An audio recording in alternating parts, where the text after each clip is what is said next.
ആകാശവാണി. നമസ്കാരം. വാർത്തകൾ വായിക്കുന്നത് ബിന്ദു.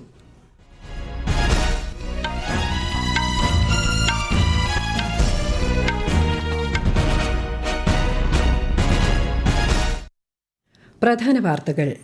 കാലാവസ്ഥാ വ്യതിയാനം നേരിടാൻ അടിയന്തരമായി ശക്തമായ നടപടികൾ സ്വീകരിക്കേണ്ടതുണ്ടെന്ന് രാഷ്ട്രപതി ദ്രൗപദി മുർമു. 3 ദിവസത്തെ സന്ദർശനത്തിനായി ഉപരാഷ്ട്രപതി CP രാധാകൃഷ്ണൻ തമിഴ്നാട്ടിൽ. മുംബൈയിൽ മാരിടൈം ലീഡേഴ്സ് കോൺക്ലേവിനെ പ്രധാനമന്ത്രി നരേന്ദ്രമോദി നാളെ അഭിസംബോധന ചെയ്യും. മോൻത ചുഴലിക്കാറ്റ് ഇന്ന് രാത്രി ആന്ധ്ര തീരം തൊടുമെന്ന് മുന്നറിയിപ്പ്. എല്ലാ പിന്തുണയും വാഗ്ദാനം ചെയ്ത് പ്രധാനമന്ത്രി നരേന്ദ്രമോദി. കേരളത്തിൽ 7 ജില്ലകളിൽ മഞ്ഞ ജാഗ്രത. 67ാമത് സംസ്ഥാന സ്കൂൾ കായികമേളയ്ക്ക് ഇന്ന് സമാപനം. സ്വർണ്ണക്കപ്പ് തിരുവനന്തപുരത്തിന്. ചടങ്ങിൽ ഗവർണർ രാജേന്ദ്ര വിശ്വനാഥ് ആർലേക്കർ മുഖ്യാതിഥിയാകും. അണ്ടർ 23 ലോക ഗുസ്തി ചാമ്പ്യൻഷിപ്പിൽ ഇന്ത്യയുടെ സുജിത് കൽക്കലിന് സ്വർണം. വാർത്തകൾ വിശദമായി. കാലാവസ്ഥാ വ്യതിയാനം നേരിടാൻ അടിയന്തരമായി ശക്തമായ നടപടികൾ സ്വീകരിക്കേണ്ടതുണ്ടെന്ന് രാഷ്ട്രപതി ദ്രൗപദി മുർമു. 8ാമത് അന്താരാഷ്ട്ര സോളാർ അലയൻസ് അസംബ്ലിയിൽ മുഖ്യപ്രഭാഷണം നടത്തുകയായിരുന്നു രാഷ്ട്രപതി. Climate change is affecting the entire world. Urgent and concrete steps need to be taken to deal with this threat. India is committed to combating climate change and is taking determined steps. Rediscovery of an ancient truth, that is sun, is the most democratic source of energy accessible to all and belonging to none. The Solar for All initiative of the Government of India is based on this concept. ന്യൂഡൽഹിയിലെ ഭാരത് മണ്ഡപത്തിൽ നടന്ന പരിപാടിയിൽ കേന്ദ്രമന്ത്രി പ്രഹ്ലാദ് ജോഷി പങ്കെടുത്തു.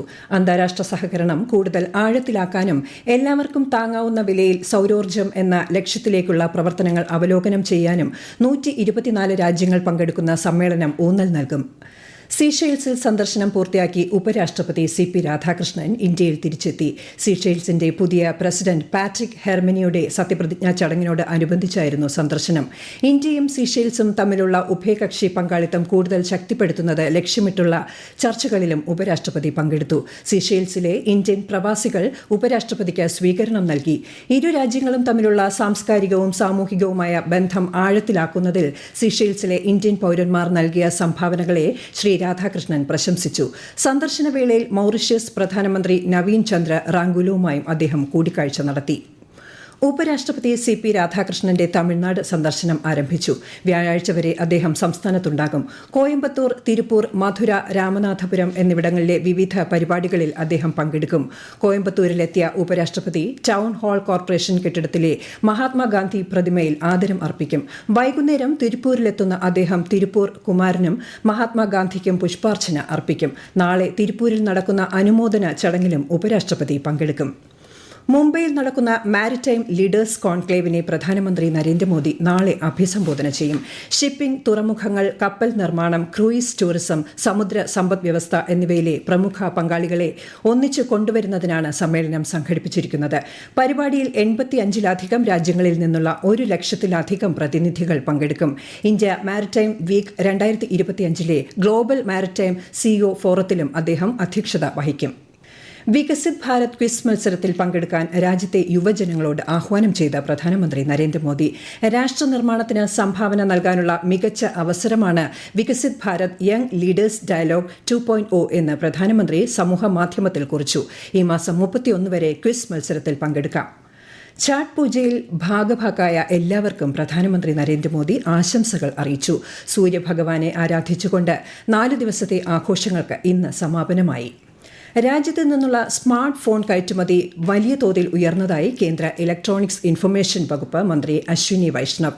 കഴിഞ്ഞ മാസം $1.8 billion smart ഫോണുകളാണ് കയറ്റുമതി ചെയ്തത്. രാജ്യത്തു നിന്നുള്ള കയറ്റുമതിയിൽ 3ാം സ്ഥാനമാണ് ഇപ്പോൾ ഇലക്ട്രോണിക് ഉപകരണങ്ങൾക്ക് ഉള്ളതെന്ന് ഒരു ദേശീയ ദിനപത്രത്തിൽ വന്ന വാർത്ത സമൂഹമാധ്യമത്തിൽ പങ്കുവച്ചുകൊണ്ട് ശ്രീ അശ്വിനി വൈഷ്ണവ് കുറിച്ചു. ഇലക്ട്രോണിക്സ് ഘടകങ്ങൾ നിർമ്മിക്കുന്നതിലും രാജ്യം വേരുറപ്പിക്കുകയാണ്. ആയിരക്കണക്കിന് തൊഴിലവസരങ്ങളും ഇങ്ങനെ സൃഷ്ടിക്കപ്പെടുമെന്ന് കേന്ദ്രമന്ത്രി ചൂണ്ടിക്കാട്ടി. കേരളം ഉൾപ്പെടെയുള്ള സംസ്ഥാനങ്ങളിലും കേന്ദ്രഭരണ പ്രദേശങ്ങളിലുമായി 12 ഇടങ്ങളിൽ രണ്ടാംഘട്ട തീവ്ര വോട്ടർ പട്ടിക പരിഷ്കരണം നടപ്പാക്കുമെന്ന് കേന്ദ്ര തിരഞ്ഞെടുപ്പ് കമ്മീഷൻ. ഇതുമായി ബന്ധപ്പെട്ട നടപടികൾ ഇന്ന് ആരംഭിച്ച് 2026 ഫെബ്രുവരി 7-ന് അവസാനിക്കും. ആൻഡമാൻ നിക്കോബാർ ദ്വീപുകൾ, ലക്ഷദ്വീപ്, ഛത്തീസ്ഗഡ്, ഗോവ, ഗുജറാത്ത്, കേരളം, മധ്യപ്രദേശ്, പുതുച്ചേരി, രാജസ്ഥാൻ, തമിഴ്നാട്, ഉത്തർപ്രദേശ്, പശ്ചിമബംഗാൾ തുടങ്ങിയ സംസ്ഥാനങ്ങളിലും കേന്ദ്രഭരണ പ്രദേശങ്ങളിലുമാണ് തീവ്ര വോട്ടർ പട്ടിക പരിഷ്കരണം രണ്ടാം ഘട്ടത്തിൽ നടപ്പാക്കുന്നത്. വിവരശേഖരണം നവംബർ 4 മുതൽ ഡിസംബർ 4 വരെ നടക്കും. ഡിസംബർ 9-ന് കരട് പട്ടികയും ഫെബ്രുവരി 7-ന് അന്തിമ വോട്ടർ പട്ടികയും പ്രസിദ്ധീകരിക്കും. തീവ്ര വോട്ടർ പട്ടിക പരിഷ്കരണവുമായി ബന്ധപ്പെട്ട് കേരളത്തിൽ ഇന്ന് പ്രത്യേക യോഗങ്ങൾ നടക്കും. ജില്ലാ കളക്ടർമാരുടെ യോഗവും ഇലക്ട്രൽ രജിസ്ട്രേഷൻ ഓഫീസർമാരുടെ വീഡിയോ കോൺഫറൻസും ഇന്ന് നടക്കുമെന്ന് മുഖ്യ തെരഞ്ഞെടുപ്പ് ഓഫീസർ രത്തൻ യു കേൽക്കർ അറിയിച്ചു. അതേസമയം അംഗീകൃത രാഷ്ട്രീയ പാർട്ടികളുടെ യോഗം നാളെ 11 മണിക്ക് നടക്കും. ഉച്ചയ്ക്ക് ശേഷം മാധ്യമപ്രവർത്തകരുടെ യോഗവും വിളിച്ചിട്ടുണ്ട്. ഈ വാർത്തകൾ ആകാശവാണിയിൽ നിന്ന്. ആകാശവാണി വാർത്തകളും വാർത്താധിഷ്ഠിത പരിപാടികളും all India radio news Thiruvananthapuram YouTube ചാനലിലും all India radio news Thiruvananthapuram Facebook പേജിലും AR News_ തിരുവനന്തപുരം ഇൻസ്റ്റഗ്രാം അക്കൌണ്ടിലും AR News_TVM X ഹാൻഡിലും ലഭ്യമാണ്. ബംഗാൾ ഉൾക്കടലിൽ രൂപം കൊണ്ട മൊൻത ചുഴലിക്കാറ്റ് ശക്തി പ്രാപിച്ചതിനെ തുടർന്ന് ആന്ധ്രാപ്രദേശ് തീരത്ത് കനത്ത മഴയും ശക്തമായ കാറ്റും. ചുഴലിക്കാറ്റ് ഇന്ന് രാത്രി കാക്കിനടയ്ക്ക് സമീപം മച്ചിലിപട്ടണത്തിനും കലിംഗപട്ടണത്തിനും ഇടയിൽ കര തൊടുമെന്നാണ് മുന്നറിയിപ്പ്. മൊൻത ചുഴലിക്കാറ്റിന്റെ പശ്ചാത്തലത്തിൽ റായലസീമ, തമിഴ്നാട്, പുതുച്ചേരി, കാരക്കൽ, തെലങ്കാന എന്നിവിടങ്ങളിൽ ശക്തമായ മഴയ്ക്ക് സാധ്യതയെന്ന് കേന്ദ്ര കാലാവസ്ഥാ വകുപ്പ് അറിയിച്ചു. ഒഡീഷ, ഛത്തീസ്ഗഡ്, ആന്ധ്രാപ്രദേശിന്റെ തീരപ്രദേശങ്ങൾ എന്നിവിടങ്ങളിൽ ചുവപ്പ് ജാഗ്രത നൽകി. തീരദേശ കർണാടക, കിഴക്കൻ രാജസ്ഥാൻ, പശ്ചിമബംഗാളിന്റെ ഗംഗാ സമതല മേഖല, ഗുജറാത്ത്, ഝാർഖണ്ഡ്, കേരളം, മാഹി, കൊങ്കൺ, ഗോവ, മധ്യ മഹാരാഷ്ട്ര, വിദർഭ എന്നിവിടങ്ങളിലും കനത്ത മഴയ്ക്ക് സാധ്യത. നിരവധി ട്രെയിൻ, വിമാന സർവീസുകൾ തടസ്സപ്പെടുകയും റദ്ദാക്കുകയും ചെയ്തു. ആന്ധ്രാപ്രദേശ് മുഖ്യമന്ത്രി N. ചന്ദ്രബാബു നായിഡു സ്ഥിതിഗതികൾ വിലയിരുത്തി. ആന്ധ്ര മുഖ്യമന്ത്രിയുമായി ആശയവിനിമയം നടത്തിയ പ്രധാനമന്ത്രി നരേന്ദ്രമോദി കേന്ദ്ര പിന്തുണ വാഗ്ദാനം ചെയ്തു. ഏകദേശം 364 സ്കൂളുകളിലാണ് ദുരിതാശ്വാസ ക്യാമ്പുകൾ സജ്ജമാക്കിയിരിക്കുന്നത്. ഇന്നും നാളെയും മത്സ്യബന്ധനത്തിനും വിലക്ക് ഏർപ്പെടുത്തി. കേരളത്തിൽ മഴ തുടരുന്നു. തിരുവനന്തപുരം മുതൽ ഇടുക്കി വരെയുള്ള ജില്ലകളിൽ കേന്ദ്ര കാലാവസ്ഥാ വകുപ്പ് മഞ്ഞ ജാഗ്രത പ്രഖ്യാപിച്ചു. മൂന്നാർ ഗ്യാപ് റോഡിലൂടെയുള്ള രാത്രിയാത്രയും അടിമാലി കൂമ്പൻപാറ ഭാഗത്തെ NH 85-ലൂടെയുള്ള യാത്രയും നിരോധിച്ചിരിക്കുകയാണ്. കേരളം, തമിഴ്നാട്, ലക്ഷദ്വീപ് തീരങ്ങളിൽ ഇന്നും കർണാടക തീരത്ത് വെള്ളിയാഴ്ച വരെയും മത്സ്യബന്ധനത്തിന് വിലക്ക് ഏർപ്പെടുത്തി. 67ാമത് സംസ്ഥാന സ്കൂൾ കായികമേള ഇന്ന് സമാപിക്കും. വൈകുന്നേരം 4 മണിക്ക് യൂണിവേഴ്സിറ്റി സ്റ്റേഡിയത്തിൽ നടക്കുന്ന സമാപന ചടങ്ങിൽ ഗവർണർ രാജേന്ദ്ര വിശ്വനാഥ് ആർലേക്കർ മുഖ്യാതിഥിയാകും. മുഖ്യമന്ത്രിയുടെ പേരിലുള്ള സ്വർണ്ണക്കപ്പ് കിരീടം ഉറപ്പിച്ച തിരുവനന്തപുരത്തിന് സമ്മാനിക്കും. സംസ്ഥാന സ്കൂൾ ഒളിമ്പിക്സിൽ 3 സ്വർണം നേടി മിന്നും പ്രകടനം കാഴ്ചവെച്ച BMHSS വടവൂരിലെ +1 വിദ്യാർത്ഥിനി നിവേദ്യ കലാധർ. കഴിഞ്ഞ 4 വർഷമായി നിവേദ്യ സ്കൂൾ കായികമേളയുടെ ഭാഗമാണ്. പരിശീലകൻ അജയ് കുമാറിന്റെ ഉൾപ്പെടെ പിന്തുണ കൊണ്ടാണ് ഈ നേട്ടം സ്വന്തമാക്കിയതെന്ന് നിവേദ്യ ആകാശവാണി വാർത്തകളോട് പറഞ്ഞു.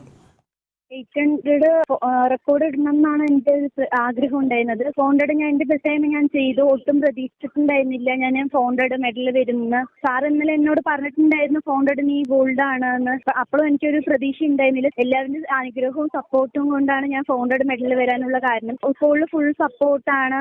ഞങ്ങളുടെ വർക്കൗട്ട് കഴിഞ്ഞിട്ട് ഞങ്ങൾ സ്കൂളിലേക്ക് പോകാൻ വൈകും. അപ്പോൾ ടീച്ചേഴ്സും HM ആയാലും അർജുൻ സാർ ആയാലും ഫുൾ സപ്പോർട്ടായിരുന്നു. HRDSും ഫുൾ സപ്പോർട്ടാണ്. വീട്ടുകാരും നല്ല സപ്പോർട്ട് ഉണ്ടായിരുന്നു.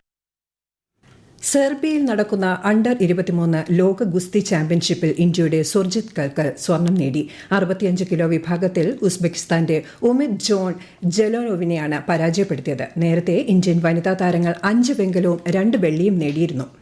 വിദേശകാര്യമന്ത്രി S. ജയശങ്കർ ഓസ്ട്രേലിയൻ പ്രധാനമന്ത്രി ആന്റണി അൽബനീസുമായും ന്യൂസിലാൻഡ് പ്രധാനമന്ത്രി ക്രിസ്റ്റഫർ ലക്സനുമായും കൂടിക്കാഴ്ച നടത്തി.